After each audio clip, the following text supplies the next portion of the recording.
It is a rainy day, so I am making a couple little videos that I had put off for a while, maybe wasn't going to make, and now here I am. So, rainy welcome day, hole in the deck because we desperately need to fix it.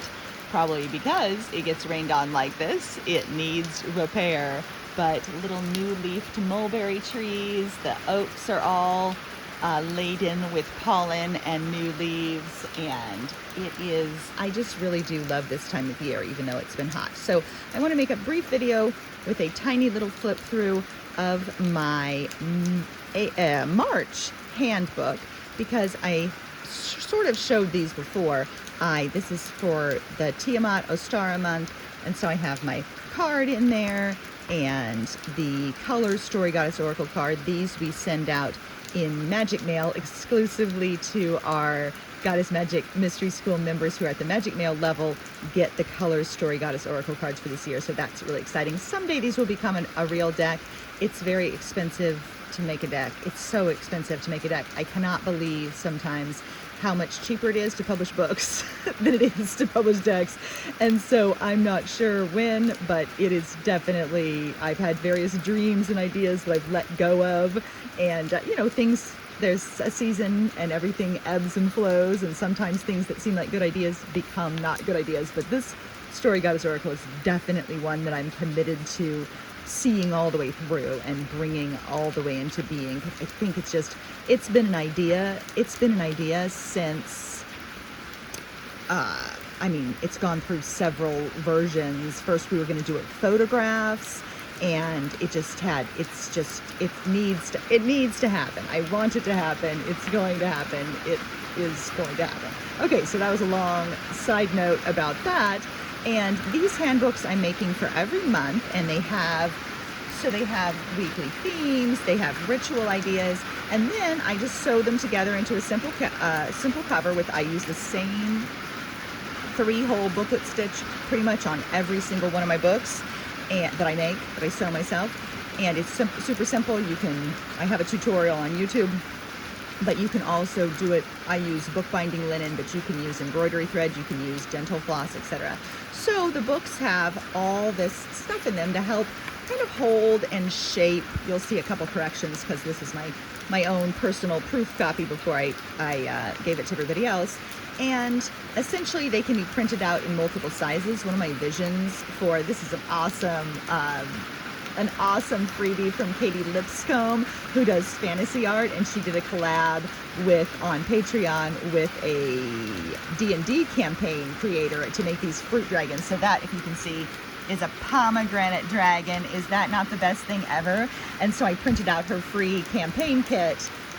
My kids play D&D, but I don't. But I printed out the campaign kit, and then I cut the dragons out of it because Tiamat's a dragon goddess, and so it was perfect to put into the little handbook. And then this was an art piece that I actually saw in real life on our cruise that we went on, and this was an art piece. They had you guess how much it weighed. It's a bronze piece, and that was like a contest that was on the cruise. And so then they had a little booklet, and I cut the picture out and saved it for here.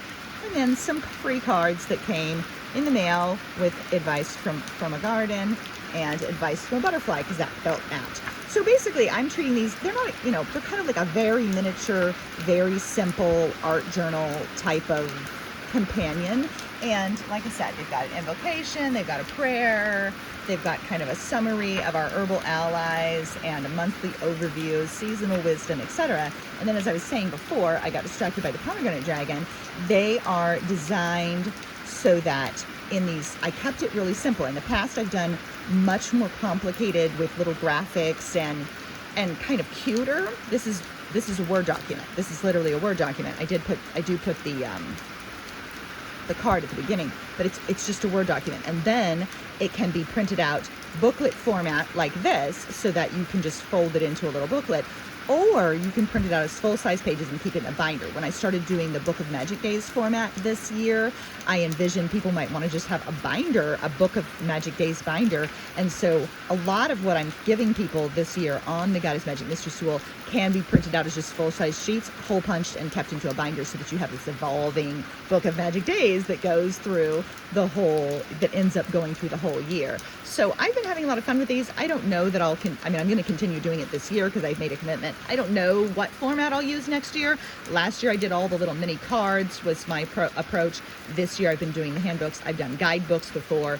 I'm not sure. I don't actually get a lot of feedback on whether these are useful to people. Oh, so that's kind of, I do. Some people tell me they're useful, but I'm not necessarily like hearing that a lot per se. I find them useful personally, so I'm going to continue doing it. But then I'll reevaluate what I do for the next year in the scope of, what I have time and energy for. But I love, in my own opinion, one of the things that makes these kind of genius is, first of all, the different size formats. They can meet a lot of needs.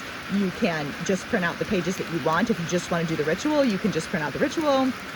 They're very multi-purpose, multi-service, and I use the pieces during our live community practices. I've used pieces with my in-person circle. Like, they're very versatile in terms of how to use them, and then you can print them out in different sizes. Also, black and white, super simple. Print from a normal printer. No need for anything special. No need for anything fancy.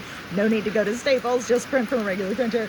And so they're really good in that way. And then they also help kind of ground and anchor you into the themes and the practices. I often find myself flipping back through it every day. I just flip back through it and find a little piece here and there and refer to different things. And then they also help you can make a little book that's really simple and easy. They give you the opportunity to have kind of a container for your magic, a container for little bits of stickers and art. That's another reason why I went ahead and just made it simple Word document and then left big spaces so you could stick in whatever you wanted. So it gives you that opportunity to do a little bit of a very minimalist kind of art journal experience without any pressure to write anything new and without any pressure to do it every day. So I'm a big fan, as you know, of my daily practice. I'm a big fan of writing every day and keeping the bigger books. I think it is life-changing.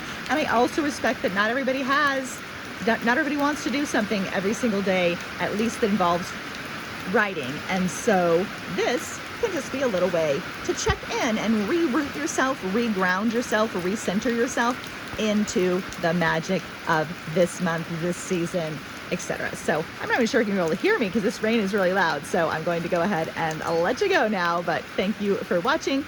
Keep living your magic. And if you want the handbooks, you can pop on over to Goddess Magic Mystery School. They're included with the membership at the Goddess Magic Mystery School level and the Goddess Magic Mystery School Plus Mail level. They're included as printables with that.